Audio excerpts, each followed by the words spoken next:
tocó la peor etapa del priismo a nivel nacional. Un día sí y otro día también en la mañanera con el anterior presidente era noticia. Pareciera que hoy está más cercano al fin, hasta donde yo sé, es pésimo. Sí hay un avance importante entre la estrategia federal y la estrategia local. ¿Cuánto es el parámetro de manifestación y de amago para que cambien una ley? El gobernador pocas veces hablaba sobre seguridad. ¿Qué está pasando con el PRI?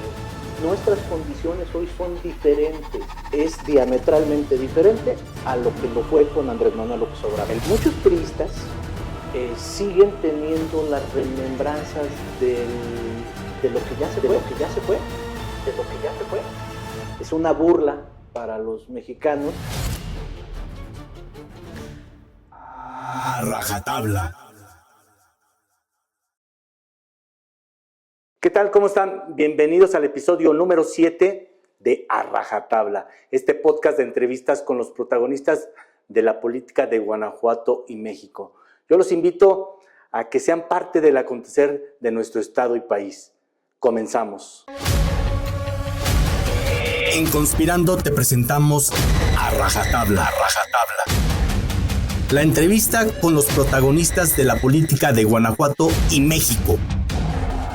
Soy Humberto Gutiérrez y te invito a ser parte del acontecer de nuestro estado y país. Aquí es donde la verdad se dice A Rajatabla.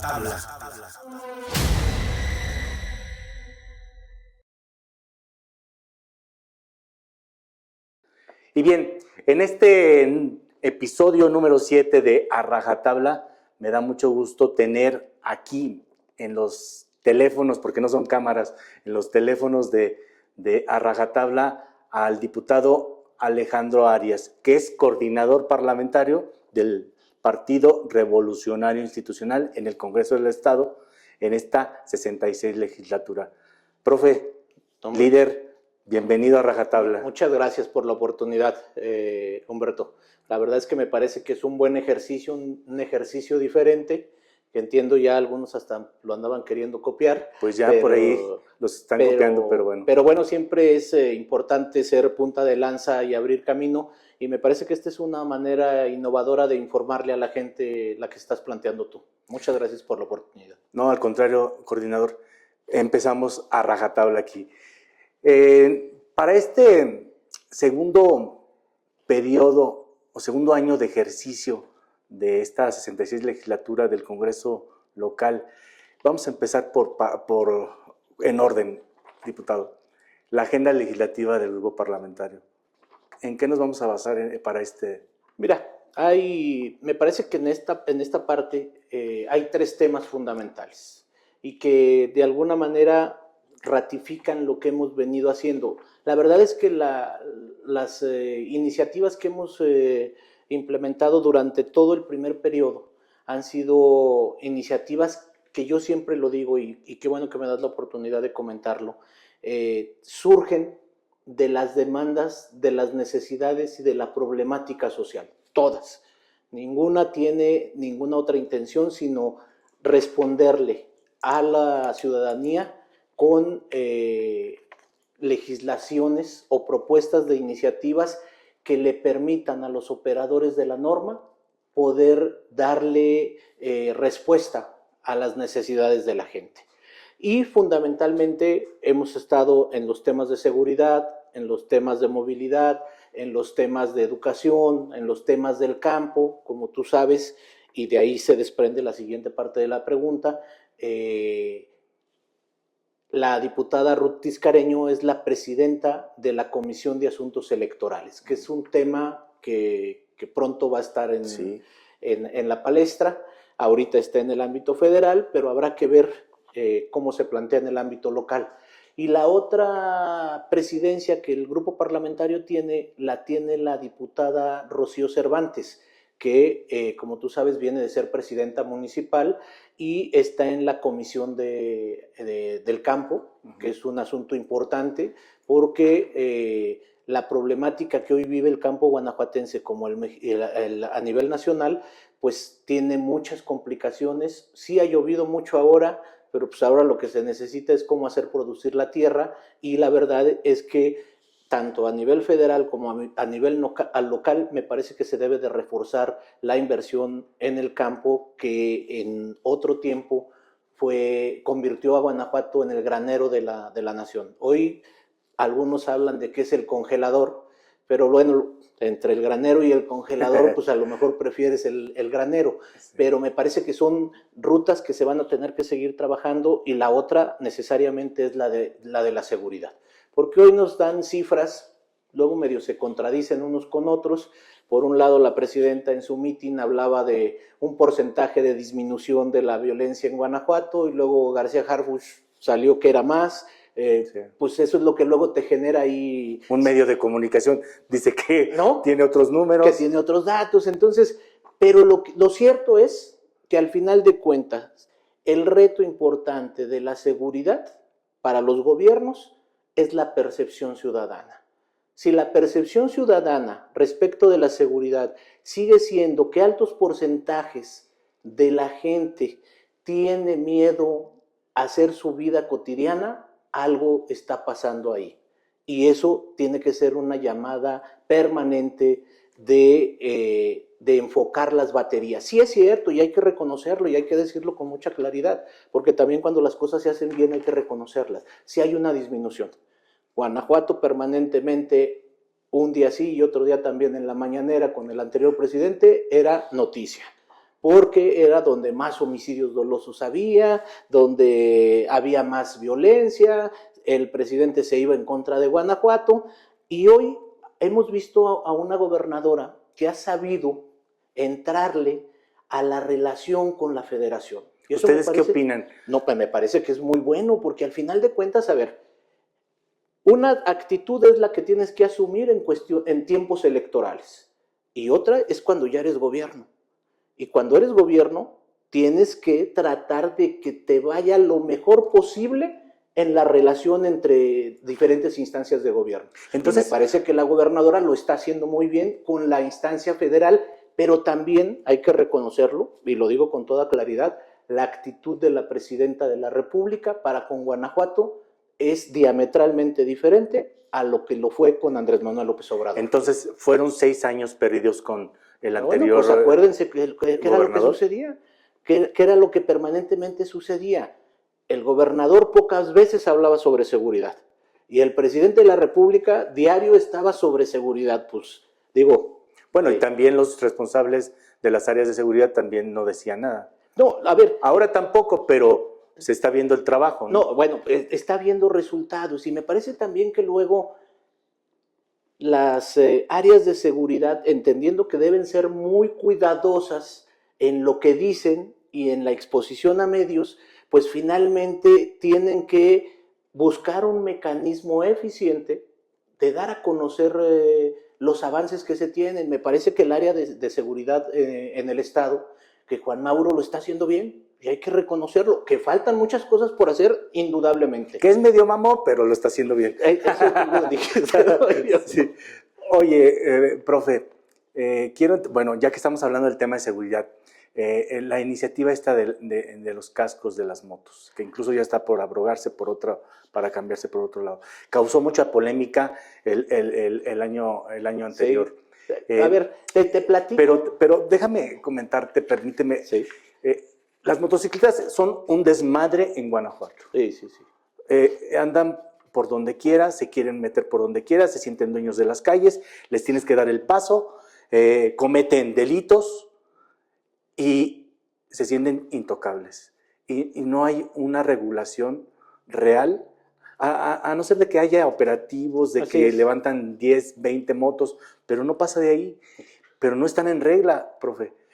Tú propusiste una iniciativa para que estén en regla y se pueda, más que nada, inhibir toda esa inseguridad o toda esa comisión de delitos por parte de motociclistas. Hay diferentes vertientes por dónde entrarle al tema de las motocicletas para tratar de regular, porque hoy es una problemática importante que está creciendo en todas las vertientes: movilidad, seguridad, medio ambiente, accidentalidad, complicaciones de salud, porque van a caer todos al sistema de salud, y afectación personal de quienes utilizan ese medio de movilidad. En el caso concreto que estamos hablando, de los cascos con el número de placas en los cascos, era un tema evidentemente de seguridad, Humberto. ¿Qué pretendía? Pues, a ver, el 90% de los homicidios dolosos que se cometen en el estado de Guanajuato se cometen en una motocicleta. Sí.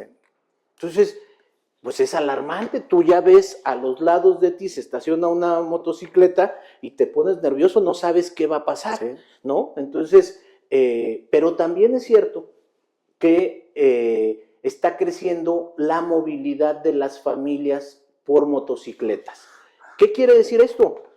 Porque luego queremos resolver algo que está provocado por algo que dejaste de resolver o por un servicio que no estás prestando de manera eficiente. Me explico. Han habido en las grandes ciudades varios comentarios en el sentido de que está disminuyendo el uso del transporte público, los autobuses, y que está creciendo la utilización de las motocicletas como movilidad de la gente. ¿Por qué se están yendo a la movilidad de las motocicletas? Porque el transporte no es bueno, porque el transporte es tardado, porque el transporte es más caro, porque no llego a tiempo a donde tengo que ir y bueno, pues entonces me voy a ese lado. Pero en el caso concreto de los cascos, que se aprobó por unanimidad y que si se abroga como se quiere hacer a escondidas en un tercero transitorio con una iniciativa de motocicletas con la que podemos estar de acuerdo o podemos no estar de acuerdo, pero que son temas que se deben de tratar. Pero ahí metes ese asunto de la abrogación del casco, de la placa en el casco de las motocicletas. ¿Qué buscaba? Pues de alguna manera inhibir con los medios tecnológicos, tener mayor capacidad de seguridad para identificar quiénes son los que cometen un delito, que si alguien anda circulando, no trae la placa en el casco, pues lo detienes. Probablemente ese cuate que no trae la placa, pues va a ir a cometer un delito. Entonces, pero además, si tú sabes que ahora te pueden detectar por el casco, pues puedes inhibir también ese tipo de delitos en las motocicletas y generar un esquema que pueda combatir eso. 2022 se presenta esa iniciativa y en 2022 no se aprueba porque pues había ahí algunos que eran bikers, otros las quejas. Yo conozco uno. Otros las quejas de los grupos de bikers. Pero la propuesta que nosotros hacíamos era dejando afuera a los bikers. Los grupos de bikers tienen motocicletas de alto cilindraje y que bueno, cuestan y traen mucho sus cascos. y traen todo. ¿Y qué proponíamos? Las de 250 centímetros cúbicos hacia abajo, la obligación es tener la placa en el casco. De 250 hacia arriba, esos no tienen obligación porque difícilmente alguien que trae una Harley Davidson pues va a ir a matar a alguien tan solo por lo pesado de la motocicleta. Sí, claro. Entonces, no se aprobó en aquel entonces. De esos foros que se hicieron y que se consultó, porque luego ahora vienen y nos dicen, no, es que no se consultó. No, sí se consultó. No le vas a mandar, Humberto es bikers, Humberto, te invitamos personalmente para que vayas. No, y explico ahorita cómo fue.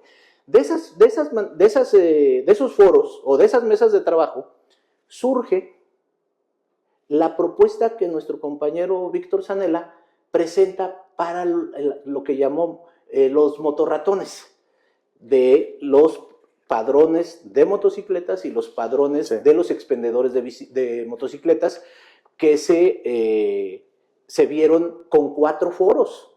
Los 4 foros eran Moroleón, Silao, Irapuato y San Miguel de Allende, para que pudieran manifestar lo que a su interés conviniera todos los motociclistas. Todos son todos, porque se estaba viendo la iniciativa de 2022. Entonces, pues cualquiera podría ir a ver, y sí es cierto, puede haber que haya manifestaciones de que a unos nos gusta. Por ejemplo, en el caso de Moroleón, pues la gente no usa casco, y la motocicleta la usa para todo. Entonces, pues no les gustaba que fuera obligatorio el casco o que no pudieran ir 2 o 3 personas. Evidentemente, con la propuesta que nosotros hacíamos, pues algunos grupos de bikers decían que no, porque no había probado que sirviera para la seguridad, que sus cascos eran carísimos, que cómo les iban a afear con una placa, que los estigmatizaban, todo ese tipo de cuestiones. Bueno, finalmente a la hora de la votación, se votan por unanimidad las propuestas del padrón de motociclistas y del padrón de expendedores de motocicletas y la de las calcomanía en los cascos. Sí. Se establece como decreto 77, decreto legislativo 77. ¿Tú sabes cuál es el camino que sigue un decreto? Se le notifica al Ejecutivo, el Ejecutivo tiene 10 días para decir si está conforme o no está conforme, si no está conforme, o la posibilidad de vetar esa propuesta, y en ese ínter se manifiestan algunos grupos, de hecho hasta publicaron un desplegado donde me hicieron más famoso, diciendo que no estaban de acuerdo, que los estigmatizaban, lo recibe el Ejecutivo, y no sé qué hayan acordado con el Ejecutivo, pero entonces ni se abroga ni se publica. Y entonces se construye hablan los bikers, hablaron con nosotros, nos comprometimos con ellos a una cosa muy concreta. Nosotros habríamos de aprobar una iniciativa que modificara la que se había aprobado siempre y cuando encontráramos un asunto que sustituyera el tema de seguridad que nos interesaba a nosotros para abatir que el 90% de los homicidios dolosos se siguieran cometiendo en motocicleta. Que si lográbamos algo en la revisión que se hiciera, iríamos. Pero pues lo que al final de cuentas se construyó en esta iniciativa, que no es malo, pero no hay una sola de seguridad. Y te digo cuáles son. Uno, el asunto de regular y prohibir las modificaciones a las motocicletas para los reggaetoneros que causan mucho ruido, que me parece que está bien. Dos, la obligatoriedad de los cascos para todo el estado, pero que sean certificados. Hablamos de que hay poco más de 600,000, un padrón de 600,000 motocicletas. Bueno, échale, pues eso es un número que se maneja. De esos 600,000, los cascos tendrán que ser certificados. Las autoridades municipales van a tener la capacidad de supervisar que los cascos son certificados o no son certificados. Hoy, la norma oficial mexicana de los cascos no hace clic con las características de los cascos a nivel internacional. Hay 3 tipos de certificaciones. La DOT, que es de Estados Unidos, que cuesta entre 1,000 y 1,600 pesos un casco. La EXE, que es la europea, que cuesta arriba de 2,000 pesos. Y la SNIL, que deben de traer todos los bikers seguramente, que cuesta miles de pesos. Entonces, al grueso de la gente que utiliza motocicleta, los estarás obligando a que paguen 1 o 2 cascos, porque además ahora van a tratar de aprobar el número de pasajeros en las motocicletas. Es muy sencillo, no tiene mucha ciencia. Tú te metes y revisas solamente deben ir 2, ¿no? 2, cuando mucho. El que maneja y el copiloto. Y tú ves en la calle cuántos van, a veces familias, van hasta 4. Y el niño en medio. Es un peligro. Ahí lo que puedes generar es un esquema de corrupción. Pues ¿quiénes van a supervisar? El municipio. Y los tránsitos. Y están capacitados para saber cuál es EXE, cuál es DOT, cuál es esto. Entonces, el asunto es, pero estás tratando de resolver algo que no resuelves porque la gente está pasando a la movilidad de la motocicleta porque el servicio de transporte que le prestas no le cumple con las expectativas. Otro tema, el de los mototaxis, que es un servicio que se presta. ¿Por qué? Pues porque hay gente que utiliza ese servicio. Y ahí tienen que erogar también para el casco de la persona que va a ocupar el por taxi. ejemplo, lo dan platicaron con nosotros de las plataformas Didi y Uber. Nos decían, a ver, son 7,000 los que nosotros tenemos registrados en Guanajuato, que prestan ese servicio. Pero la obligación es la trazabilidad del viaje, del responsable, de que tiene obligación de que la motocicleta esté en condiciones y que sea verificada, y que cuando se va a subir un pasajero o una pasajera, porque lo que dicen es que quienes más usan las motocicletas, los mototaxis, son las mujeres, por seguridad, les entregan un chaleco y un casco. Y los tramos son de 11 minutos. ¿Por qué quieres prohibir eso? ¿Por qué no intentas regularlo? Lo dicen en la misma iniciativa. Es decir, hay una laguna en la ley, pero que prohíbe ese tipo de... Porque dicen que en tipo... Pero es que también ahí entraría... tú acabas de mencionar el pésimo servicio de transporte que se da en diferentes municipios, pero ahí también entraría el pésimo, o a lo mejor me estoy equivocando, pero hasta donde yo sé, el servicio de SIGO es pésimo. O sea, no, pero además a las mujeres, porque lo que nos decían las gentes de las plataformas es, a ver, una mujer prefiere ir en una motocicleta porque tiene la trazabilidad, va en la parte de atrás con el chofer y la entrega en 11 minutos.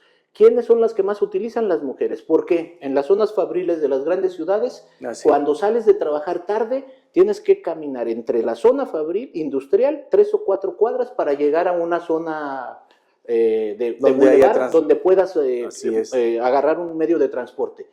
En cambio, con le hablas, llega ahí, te lleva a tu casa y los ya no caminas ni se exponen. ¿No? Los estudiantes. También. Uno de nuestros asesores es maestro en una universidad privada.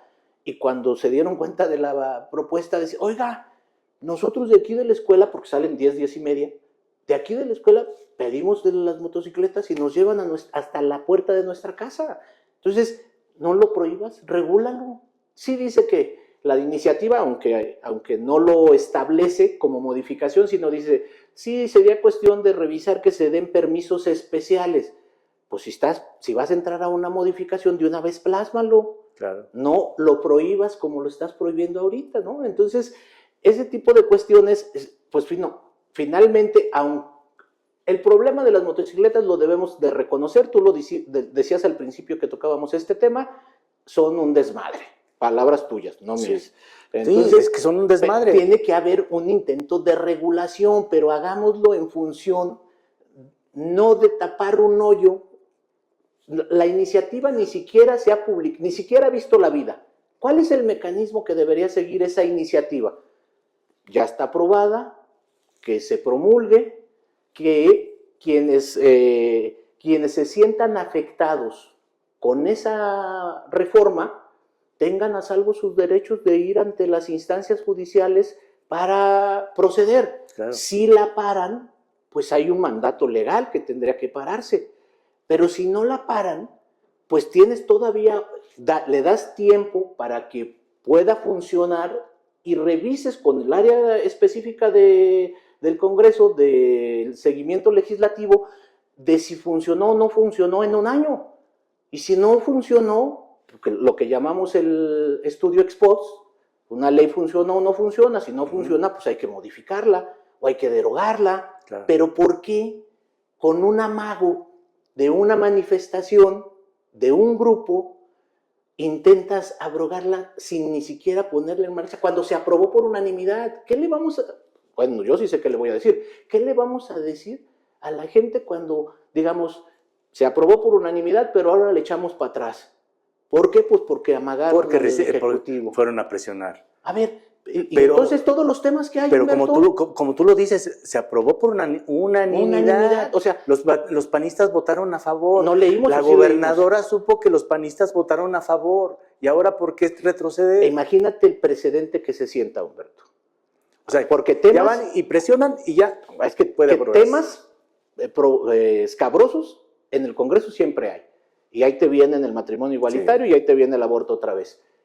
Entonces, pues el precedente es cuánto es el parámetro de manifestación y de amago para que cambien una ley o para que se apruebe una ley.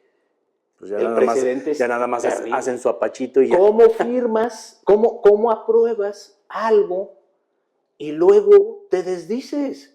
Eso es terrible. El precedente es terrible. Más allá de juzgar la iniciativa que se está presentando. De los cercanos al gobierno, a la gobernadora, forman parte de ese grupo de bikers y que no les está pareciendo todo eso. Pero seguramente, pero bueno, el precedente es muy complicado. Es muy complicado y sobre todo porque sí, y te lo vuelvo a decir, es que es un desmadre.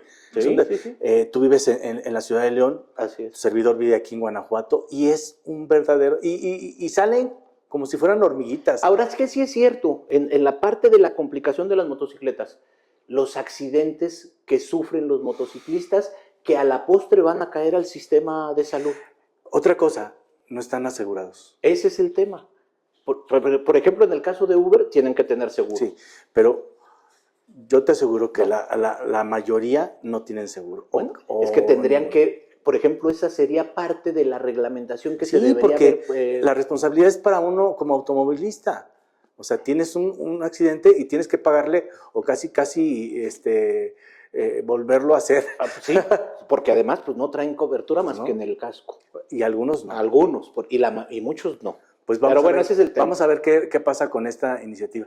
Pero además, el grupo parlamentario, principalmente tú, has trabajado algunas iniciativas o propuestas de seguridad pública. Sí, ha habido muchas. Mira, por ejemplo, el tema y que te decía, tienen sustento en la problemática social, en la preocupación de la gente. Te pongo uno, el cobro gota a gota, que lo vemos en donde quiera, que acaban de matar a una muchachita que creo que era cobradora del gota a gota, la balacearon. Hemos visto en publicaciones que en León, que ya no aguantan a los prestamistas del gota a gota. Decíamos que solo eran colombianos, pero no, nosotros como mexicanos tenemos una capacidad impresionante de mimetizarnos y ahora, bueno, lo acaban de comentar en México, con al parecer la pareja de la ex gobernante de Cuauhtémoc, sí. ¿Cómo le dicen? De la choquiza, sí. Que se dedicaban a ese tipo de cuestiones, te prestaban, pero luego se hacía impagable el asunto, o sea, eso ya es generalizado, casi es del tamaño de lo de la extorsión. ¿Qué vamos a hacer? Pues ahí hay una propuesta, hay otra propuesta, los ataques con drones y lo de la videovigilancia, nosotros lo propusimos y ve los ataques que han sufrido en varias partes de la República, incluso aquí en Guanajuato, con ese tipo de instrumentos. Ahí están las propuestas para poder ir avanzando y que los operadores de la norma tengan este tipo de herramientas que les permitan ser más efectivos en la resolución y coadyuvar como el legislativo en lo que se ha ido avanzando para avanzar un poco más y devolverle a la ciudadanía la sensación de que podemos estar en espacios más seguros, porque ese es el gran reto, porque nos pueden decir las autoridades y se los podemos reconocer, Humberto, que están bajando los índices, que están bajando, que se está combatiendo, pero si la percepción de la gente no se modifica, vamos a seguir teniendo problemas con la seguridad en nuestro estado. ¿Confía? ¿Funciona? Yo creo que sí. La verdad es que yo creo que sí tiene algunos elementos y algunos avances importantes y fundamentalmente por algo que no se daba en el sexenio anterior, que era todos los funcionarios federales y locales cuando venían al Congreso nos decían, hay coordinación, nos coordinamos muy bien, pero no avanzaban. Hoy, con la actitud de la gobernadora, con la actitud de Juan Mauro, con la propia actitud del fiscal y el trabajo de la Guardia Nacional y del Ejército, la verdad es que vamos viendo, hoy no hemos tenido una acusación como se hacía en el pasado reciente, le tocaba a Humberto. No, Humberto no, le tocaba a seguridad, sí. No, y han ido avanzando y la verdad es que sí hay un avance importante entre la estrategia federal y la estrategia local. Falta mucho por hacer, indudablemente, y la gobernadora lo ha aceptado en sus mensajes que ha dado. Tenemos que redoblar los esfuerzos. El legislativo tiene que formar parte de ese asunto con lo que le corresponde. Instrumentos normativos para que los operadores de la norma tengan elementos para ir avanzando más en este asunto.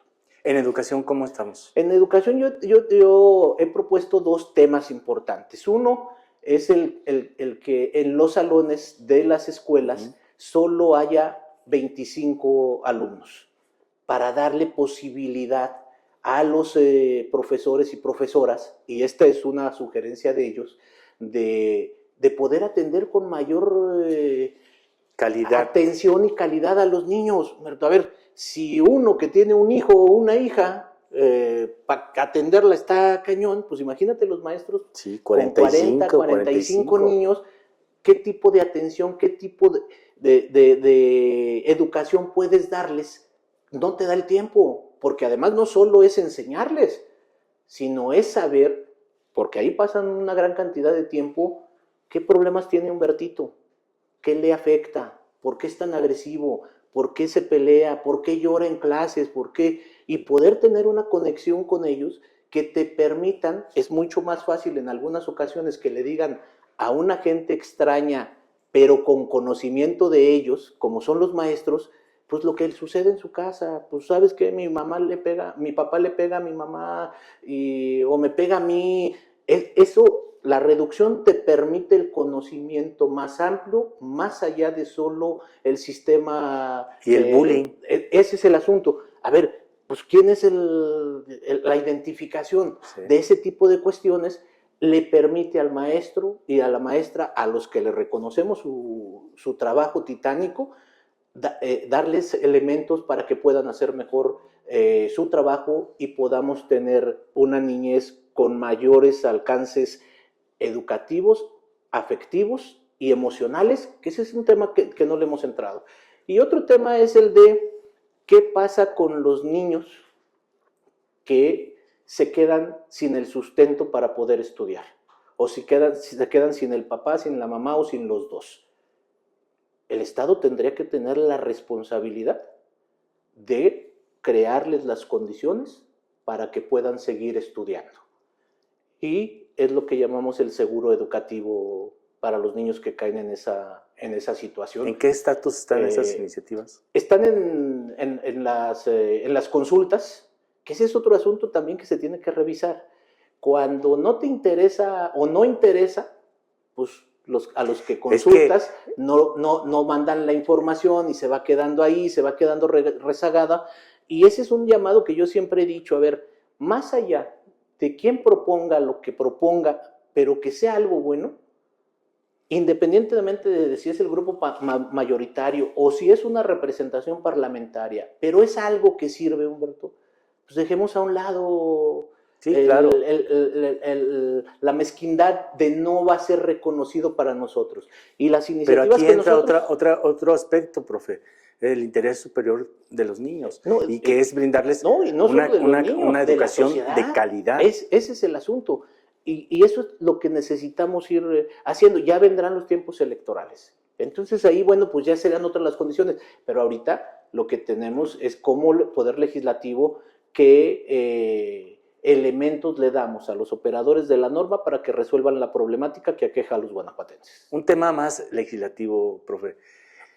Yo me he dado cuenta que el grupo parlamentario que ha trabajado o que ha propuesto más para la capital del estado han sido ustedes. Sí, ha sido. Se han preocupado por la capital del estado. Concretamente la diputada Ruth Tiscareño, que tiene un interés importante en la capital, propuso aquello de la. Para aquellos que la criticaban que no es de aquí. Es correcto. Es quien más ha visto por la capital. Es correcto. Y lo de la autopista, lo de la presa de la Tranquilidad, lo de los entremeses cervantinos. Hay un muy buen trabajo de parte de ella. Obviamente es el grupo parlamentario, pero el reconocimiento es para ella en ese tema de la capital. Y ha encontrado un aliado bueno ahí, que es Juan Carlos Romero Gil, que es un guanajuatense de pura cepa y que ama también su tierra, y han podido caminar varias cosas ahí en ese sentido. Sí. Te quiero comentar nada más el tema del asunto electoral, que también le corresponde a Ruth porque es la presidenta. A nivel nacional, todo parece indicar que lo que se va a emitir o lo que se está buscando emitir es una ley nacional. ¿Cuál es la diferencia entre una ley nacional y una ley federal? La ley nacional aplica en todos sus términos para todo el país. Todos. O sea, ahí desaparecen institutos electorales locales, tribunales, soples, todo. Y solo se rige con eso. Y todo parece indicar que para allá va. Y la otra es la ley federal, que me parece que es la que tendría que trabajarse para respeto del federalismo y darle oportunidad a los espacios estatales de que construyan su posibilidad de la lógica legal de elegir a sus gobernantes.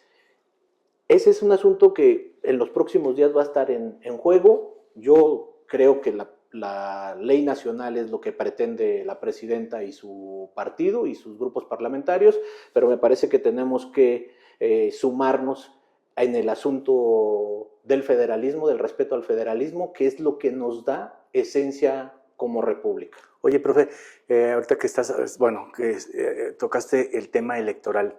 Acabamos de vivir una elección histórica con la elección de jueces, magistrados. Aquí en Guanajuato no se llevó a cabo, se va a llevar a cabo hasta 2027.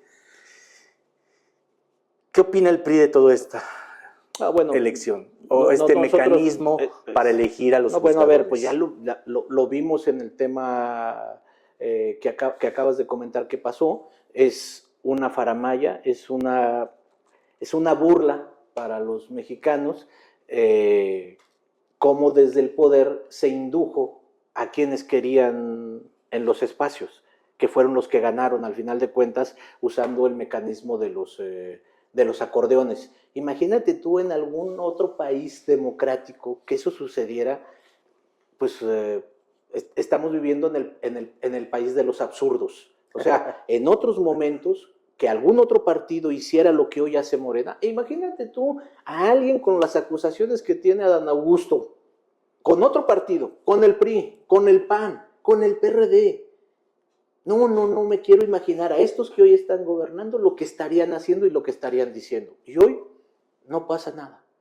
Entonces, a eso me refiero con el país de los absurdos y eso es muy preocupante, muy, muy preocupante. Profe, ¿qué está pasando con el PRI a nivel nacional, a nivel local? Bueno, a nivel nacional me parece que hoy, y yo lo he comentado en otras ocasiones, el liderazgo de Alejandro Moreno le ha permitido convertirse en el principal detractor del gobierno federal. Por eso lo traen como lo traen, ¿no? Pero eso al final de cuentas le permite ir creando la posibilidad de convertirse en un factor de decisión importante para las próximas elecciones. Alejandro, con todo lo que digan de él, le tocó la peor etapa del priismo a nivel nacional. Y explico por qué la peor etapa. Porque luego muchos de los que lo critican, pues fueron los que participaron en dejarnos como nos dejaron el partido, ¿no? Porque finalmente, pues ellos tenían un gobierno federal y aún así con el gobierno federal no pudieron hacer muchas cosas y tenían todo el aparato federal.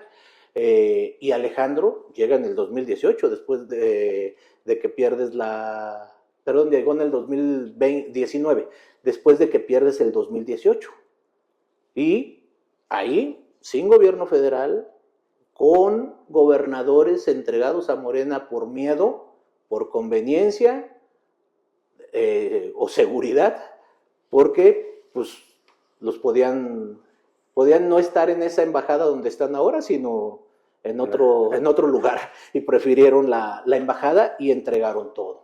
Y luego le echaban la culpa a Alejandro como si Alejandro fuera el candidato en el estado. Pues claro que no, al que evalúan en un estado es al que está gobernando si es de tu partido, y si entregas, pues no hiciste muy bien las cosas. Y en esas condiciones le tocó a Alejandro.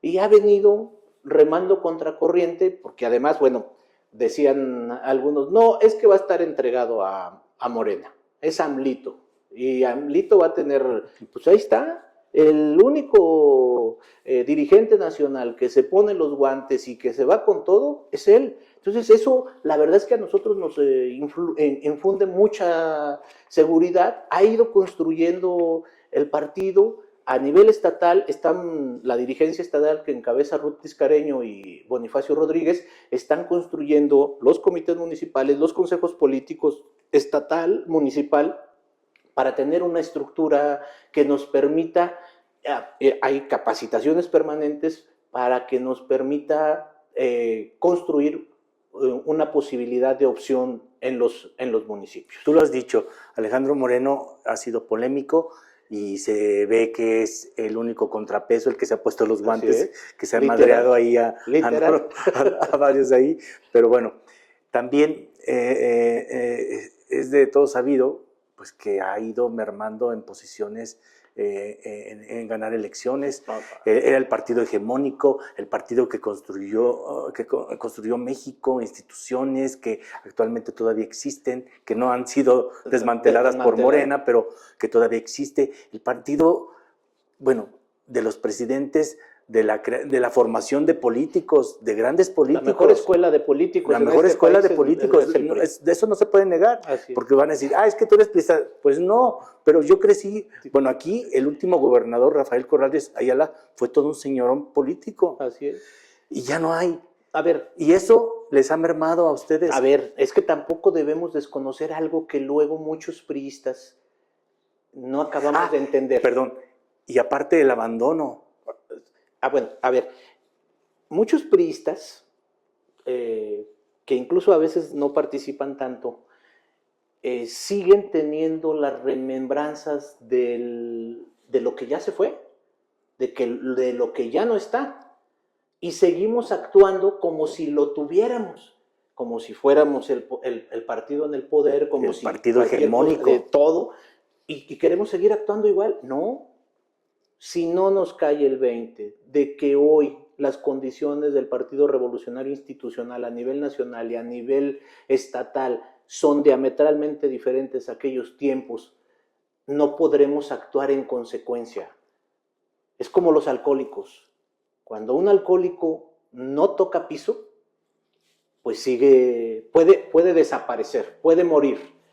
No, en el partido debemos de ser muy conscientes. Nuestras condiciones hoy son diferentes. Sí, antes luchábamos por la presidencia de la República. ¿Les da para reconfigurarse, profesor? Ese es el gran reto. Y me parece que ese es el objetivo en el que debemos estar todos los priistas, cambiándonos el chip de que hoy las condiciones son diferentes, para poder lograr ese objetivo que tú estás hablando. Primero mantenernos, sí, no desaparecer. Mantenernos y luego poder intentar crecer. Esa es la ruta del partido. Ya no aquella de mayorías aquí, mayorías acá, mayoría de gobernadores, mayorías de presidentes municipales. No, ese ya no existe y yo no sé si vaya a volver. Pero lo que hoy nos toca como priistas es aceptar las condiciones en las que estamos, que son diametralmente diferentes, y tratar de ir construyendo pian pianito algo en el futuro cercano. En 2027. 2027 necesariamente primero es... ¿Van a poder mantener? Ese es el reto. Con todo respeto lo digo. Sí. ¿Lo podrán mantener? Ese es el reto. Primero tenemos que lograr mantenernos. Porque dicen que están muriendo. Bueno, a ver, el asunto es que no es una situación fácil. Que incluso pueden perder el registro. Es que ese es el gran reto. Primero mantener, para poder seguir jugando. Si no mantienes el registro para poder seguir jugando, pues, y a ver, todas las organizaciones, todas, tienen un principio y un fin. Pareciera que hoy está más cercano al fin que el principio, pero ese es el reto y lo tenemos que decir con toda la crudeza del mundo, porque si no, no podemos visualizar claramente dónde estamos ubicados y cómo podemos llegar al segundo punto que queremos llegar. Y en esa pérdida de brújula, pues puede desaparecer. Dos preguntas más. ¿Alito los representa entonces, profesor? Sí. Aún y con los dimes y diretes de grandes expriistas. A ver, pero muchos grandes expriistas que hoy son críticos de Alejandro, pues pasaron por ahí, pero en otras condiciones, en unas condiciones mucho más favorables que las que tiene Alejandro. Y el único que sea, a ver, dime alguno de esos grandes expriistas que salga y se ponga los guantes y les diga algo como lo dice Alejandro. aguantando todo lo que ha aguantado. Otros, por menos de eso, él lo dice, ya no estarían en el país. Yo te lo digo sinceramente, yo añoro a los grandes priistas de antes. No, bueno, llámese presidentes de la República, dirigentes nacionales, bueno, en fin. Esos ya no están. Ya no están. Ya no están las condiciones de aquel entonces, las condiciones del PRI son estas. Bueno, no, tú vienes de esa clase. Pude estar en esa transición. Sí, tú vienes de esa época. O sea, a ti te tocó la fortuna de vivir en el PRI, de esa formación de grandes políticos, claro. De esa escuela de grandes políticos. Yo conozco, en algunos casos, a los abuelos, a los papás y a los hijos. En otros casos, nada más a los papás y a los hijos. Y también hay que decir que hay unos que se han ido porque de verdad son unas calamidades. No, bueno, a ver, mira. Llámese mujeres y llámese hombres. A ver, nadie puede estar a fuerzas en un espacio donde no quiere estar. Sus razones pueden ser válidas o pueden no ser válidas. Puedes compartirlas o puedes no compartirlas. Unos ya andan de ingenieros electorales, otras ya andan allá siendo naranjas. Bueno, pero bueno. Oye, yo tengo una última pregunta para el profe. Para el profe Alejandro Arias, que lo conocemos desde hace mucho tiempo en el PRI, ¿qué sigue después de esta legislatura? No, bueno, a ver, yo la verdad es que quiero aprovechar la oportunidad que me dio Alejandro Moreno, que nadie me la había dado, de poder representar. No te habían hecho justicia después de que estabas trabajando y trabajando. Entonces, mi reconocimiento a Alejandro y mi lealtad a Alejandro. Nobleza con nobleza se paga. ¿Y qué pueda pasar en el futuro próximo? La verdad es que no he pensado. Yo quiero vivir al máximo la representación. Pero llevas una secuencia. Sí. Vienes de la legislatura anterior, te mantuviste como coordinador parlamentario. Es indudable que en 2027 vas a hacer algo. Bueno, yo no lo tengo previsto. A mí no me quita el sueño decir, quiero repetir otra vez, quiero ser tal, por una sencilla razón. La incertidumbre que hoy tiene el partido no te da para eso, con toda la crudeza del mundo. Por eso quiero ayudar a mi partido. ¿Tú estás seguro que el PRI va a permanecer? Yo estoy seguro, y voy a tratar de ayudar dentro de mi margen de priismo a que eso suceda. Lo he venido haciendo, lo voy a seguir haciendo y voy a apostar porque mi dirigencia a nivel estatal y a nivel nacional pueda tener condiciones para mantener a nuestro instituto político vivo. Pues muchas gracias, profe. Muchas gracias por estar aquí en A Rajatabla. Creo que fue una charla muy interesante, muy dinámica y bueno, solamente te quiero pedir un mensaje final para todos aquellos que nos ven en A Rajatabla. No, al contrario, muy agradecido, Humberto, te lo dije al principio, me parece un ejercicio muy bueno, innovador. Te agradezco. Que seguramente con este tipo de entrevistas que estás haciendo, que entiendo esta es la 7ª, es el 7 es de buena suerte. Es de buena suerte. El 8º, el 9º, el 10º ya están siendo aspiracionales para estar venirse a sentar frente a Humberto y platicar de la manera abierta que lo hemos hecho. Es un buen ejercicio de periodismo. Muchas felicidades. Te agradezco mucho, profe, y esperemos que esta no sea la única. ¿No? Con mucho gusto. Te queremos ver más seguido también aquí en Conspiración Total. Con mucho gusto. Pues yo les agradezco mucho que hayan estado con nosotros en este episodio número 7 de A Rajatabla, el podcast de entrevistas con los protagonistas de la política de Guanajuato y México. Recuerden que aquí es donde la verdad se dice a rajatabla. Nos vemos en la próxima. Esto fue A Rajatabla. A Rajatabla. Hoy fuiste parte del acontecer público y político de Guanajuato y México. Ahora te toca a ti ser un conspirador y decir la verdad a rajatabla. Nos vemos en la siguiente entrevista. Sígueme en mis redes sociales donde te estaremos contando la verdad a rajatabla.